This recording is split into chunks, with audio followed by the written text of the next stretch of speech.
لله نحمده ونستعينه ونستغفره ونعوذ بالله من شرور أنفسنا ومن سيئات أعمالنا من يهده الله فلا مضل له ومن يضلله فلا هادي له أشهد أن لا إله إلا الله وحده لا شريك له أشهد أن محمدا عبده ورسوله لا نبي ولا رسول بعد أما بعد kaum muslimin sidang jamaah salat zuhur yang dimuliakan Allah Subhanahu wa taala. Alhamdulillah, bersyukur kepada Allah atas limpah nikmat yang Allah berikan kepada kita sampai detik ini. Bersyukurlah kita orang-orang yang Allah kasih kesempatan hidup di bulan Ramadan tahun ini. Karena banyak juga orang saudara-saudara kita sebelum Ramadan ini tiba, mereka sudah meninggal. Padahal kita tahu bahwa bulan Ramadan adalah bulan yang istimewa dari 11 bulan yang lain. Karena satu-satunya nama bulan dari bulan Hijriyah, yaitu Muharram, Safar dan seterusnya yang disebutkan dalam Al-Quran cuma Ramadan saja. Yang mana Allah mengatakan, A'udzubillahi minasyaitonir rajim, Syahrul Ramadan alladzi unzila fihi al-Qur'an. Bulan Ramadan diturunkan Quran. Bulan Ramadan disebutkan dalam Al-Quran. Kalau bulan-bulan yang lain secara tersirat saja bahwa betapa sangat mulianya bulan Ramadan ini. Maka rugi sekali kita kalau mindset kita tidak kita rubah juga sampai detik ini. Kita anggap Ramadan ini mirip-mirip kayak bulan-bulan yang lain. Tidak, jemaah. Kalau di dalam Quran disebutkan nama, kata ulama itu antara dua, antara dia mulia betul atau sangat hina. Misal Allah sebut Ramadan, berarti Ramadan ini paling mulia. Allah sebutkan Muhammadur Rasulullah, Muhammad Rasul Allah, Nabi Muhammad ini berarti paling mulia. Allah juga menyebutkan, misalnya wa qala Luqman li ibnihi. Allah sebutkan tentang Luqman, berarti Luqman ini mulia. Jadi dalam Quran kalau disebutkan nama itu antara dua, entah dia paling mulia betul, sangat tinggi derajatnya, atau sangat hina sekali. Misalnya Allah katakan, wa qulna lil malaikati isjudu li Adam fasajadu illa iblis. Iblis disebut juga dalam Quran, tapi dia hina. Maka kaum muslimin yang dimuliakan Allah Subhanahu wa taala, satu-satunya bulan yang disebutkan betul dalam Al-Quran Ramadan. Maka jemaah yang dimuliakan Allah, bersyukur kita bahwa Ramadan tahun ini kita mendapatkan. Dan mana tahu kita tidak tahu, ini bisa jadi Ramadan terakhir bagi jemaah sekalian. Nabi SAW menyampaikan dalam hadisnya, apa kata Nabi? Idza jaa Ramadan futihat abwabul jannah wa ghulliqat abwabun nar wa suffidatus syayatin. Ketika Ramadan datang, Allah akan buka pintu surga selapang-lapangnya, dan Allah akan tutup pintu neraka serapat-rapatnya. Dan ketika itu setan-setan dibelenggu. Jadi di bulan Ramadan aja setan-setan dibelenggu. Maka jemaah banyak orang ke masjid. Meskipun demikian, ada pertanyaan, Ustaz, kalau setan dibelenggu, tapi kenapa juga ada yang maksiat? Oleh ulama dijawab dengan 4 jawaban. Salah satu jawabannya adalah, kalau kita maksiat, jangan setan terus yang disalahkan. Kita yang maksiat, setan kita salahkan. Jelas dia sudah salah terus dari dulu. Apa enggak kasihan? Namun jamaah yang dimuliakan, mohon maaf, bahwa orang kalau dia maksiat tidak selalu kadang godaan dari setan, dari iblis. Kenapa? Karena kata para ulama, dulu ketika pertama kali yang maksiatkan iblis, ketika kami perintahkan kepada para malaikat untuk sujud kepada Adam, semua sujud illa iblis, kecuali iblis. Kira-kira siapa yang menggoda iblis di waktu itu? Enggak ada. Inna nafsal amaratu bisu', jiwanya yang buruk, jiwanya yang membawa dia kepada keburukan. Makanya jemaah yang dimuliakan Allah, jiwa kita itu kalau ulama menyebut seperti kambing dimasukkan ke dalam sungai, mana mau? Malas mandi. Begitulah kita ini. Kalau diajak kepada kebaikan, berat. Jemaah yang dimuliakan Allah. Jadi kata ulama, ketika itu siapa yang kira-kira menggoda iblis? Tidak ada.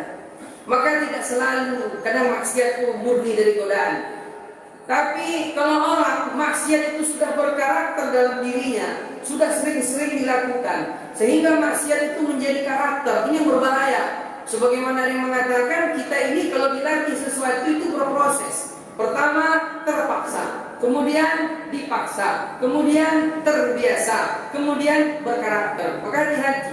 Kalau taat berkarakter, alhamdulillah. Tapi kalau sempat maksiat berkarakter, inilah yang dia maksiat ketika Syahrul Ramadan ini. Maka kaum muslimin tentu ada 3 jawaban yang lain. Jemaah yang dimuliakan Allah Subhanahu wa taala, maka bersyukur kita atas limpah nikmat hidup di Ramadan tahun ini.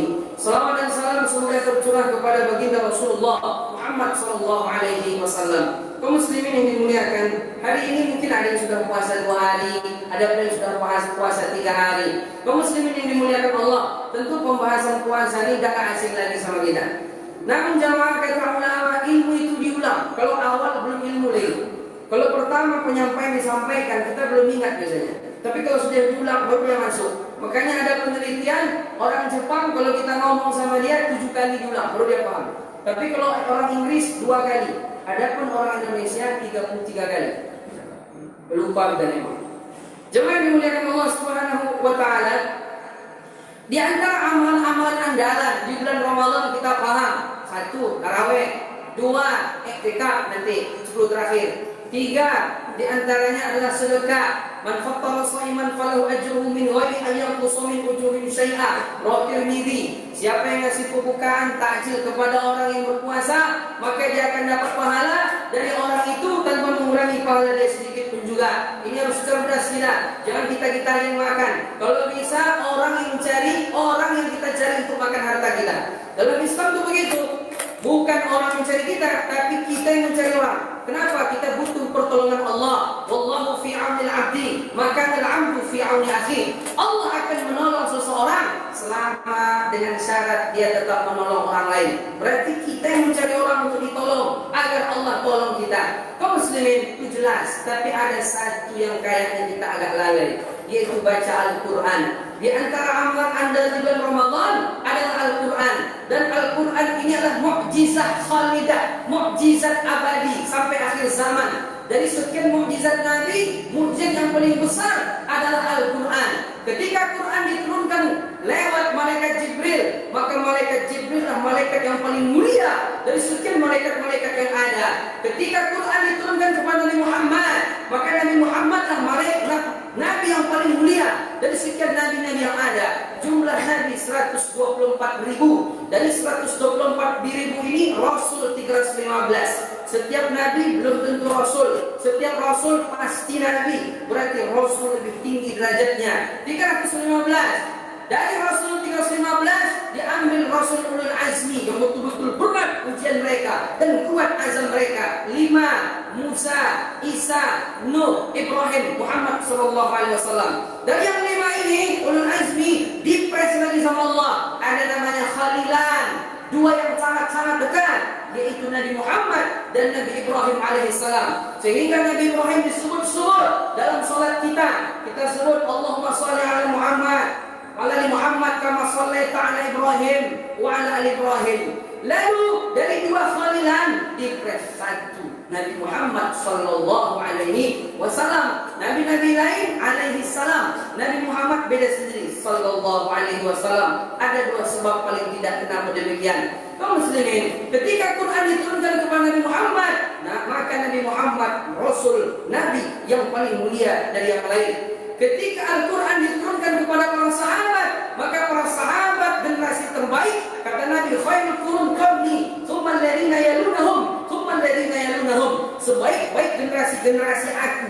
Setinggi-tinggi apapun kita sekolah, sampai profesor 5 kali pun, jangan pernah kita mengatakan pendidikan kita lebih tinggi daripada pendidikan para sahabat yang mereka tidak pernah sekolah. Maka kaum muslimin yang dimuliakan, ketika Al-Quran diturunkan di Makkah, maka Makkah lah yang paling mulia dari sekian negeri yang ada. Ketika Al-Quran diturunkan di bulan Ramadan, maka bulan Ramadan lah yang paling mulia dari sekian bulan-bulan yang ada. Ketika Al-Quran diturunkan di malam Lailatul Qadar, maka malam Lailatul Qadar lah yang paling mulia dari sekian bulan, dari sekian malam-malam yang ada. Kaum muslimin sidang jamaah salat zuhur yang dimuliakan Allah, Nabi setiap malam itu kepada malaikat Jibril beliau melaporkan bacaannya.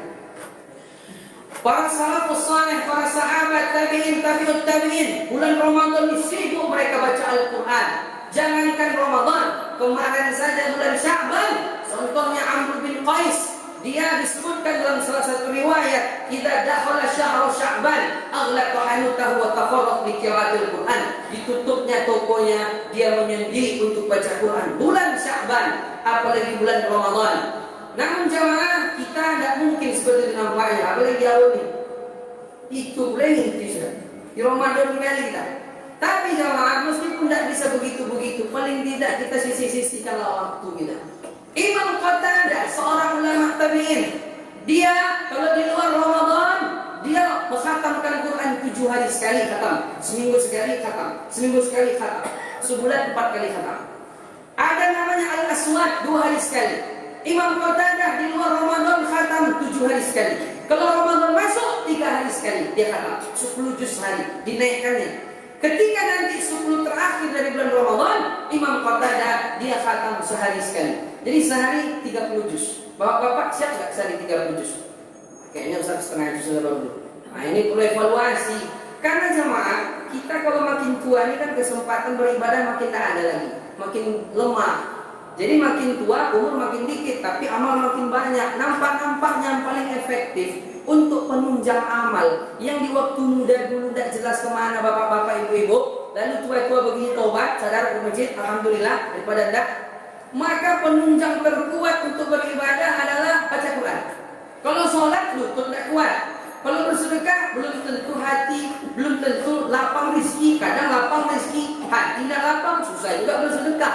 Tapi kalau baca Quran, kata Nabi SAW, "Man qara harfan min kitabillah falahu bi hasanah, wal hasanatu bi 'ashri amsalha. La aqul alif lam harfun, walakin alif harfun lam harfun min harfun." Rawahu Tirmidzi. Siapa yang membaca satu huruf dari Al-Quran, maka Allah akan lipat gandakan 10 kebaikan. Dan aku tidak mengatakan alif lam mim satu huruf, tapi alif satu huruf, lam satu huruf, mim satu huruf. Alif lam mim 30 pahala kita. Jemaah, dalam hadis yang lain Nabi mengatakan, al-mahir bil Quran wa huwa ma'a safarati kiramil barara, walladhi yaqra'ul Quran yatata'ta fihi wa syakun 'alaihi falahu ajran.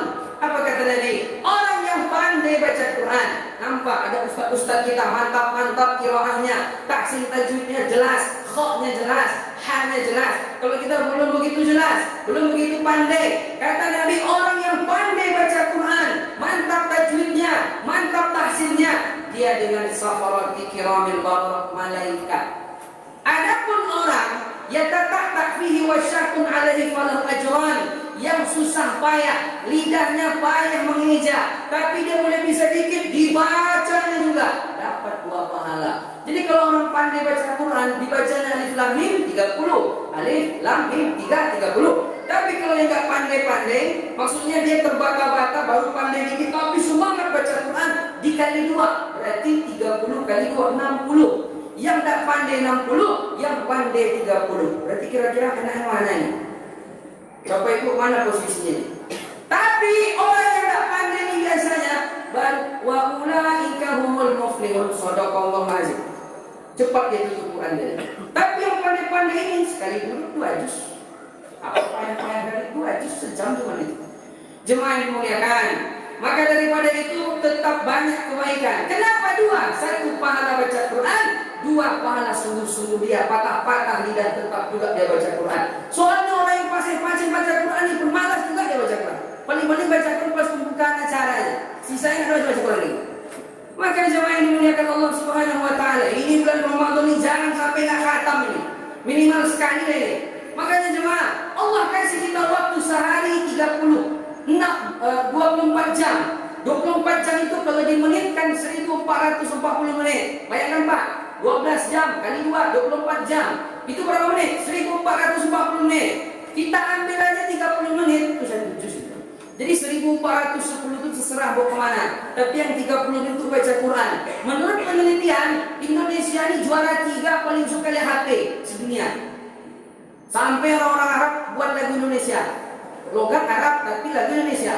Karena dia tahu yang suka nontonnya orang Indonesia. Orang Indonesia ini anak mudanya juara 3 sedunia paling kuat di HP. Sempat naik kota stres juga ini. Sebagaimananya minyak goreng. Susah nih. Yang 100 jadi 200. Nyawanya dipaket. Hilang paket itu stres dia. Kita hilang kurang stres kita. Dia tak. Apa enggak tambah stres? Jemaah yang dimuliakan Allah Subhanahu wa taala. Menurut penelitian Indonesia ini juara 3 yang paling kuat yang HP. Yang mana seharinya rata-rata anak muda Indonesia lihat HP itu 8 jam. Sepertiga umur lihat HP. Jemaah, 8 jam itu kalau dilarikan ke Quran itu sudah berapa? 16 juz. Karena 1 juznya 30 menit cuman. Bisa kita buat tanggal 1 juz 1, tanggal 2 juz 2. Sekarang kan sudah berapa Ramadan ini? Kalau yang sudah 3 Ramadan berarti Bapak sudah juz 3 nih. Saya masih juz 1, Ustaz. Udah lil mutakin juga baru. Jemaah yang dimuliakan Allah Subhanahu wa taala. Ini perlu kita pikir-pikir ulang hidup ini. Hidup tidak lama, 60-70 cuma. Maka pendongkrak amal baca Quran itu paling efektif.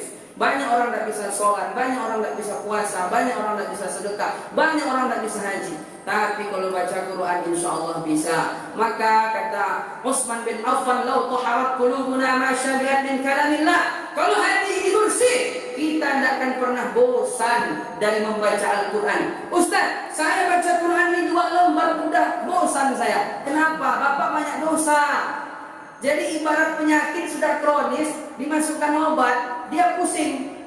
Dia baru 2 lembar udah pusing dia, bosan, pusing, batuk-batuk. Ada orang begitu. Baca Quran batuk, tidak baca Quran sembuh batuk.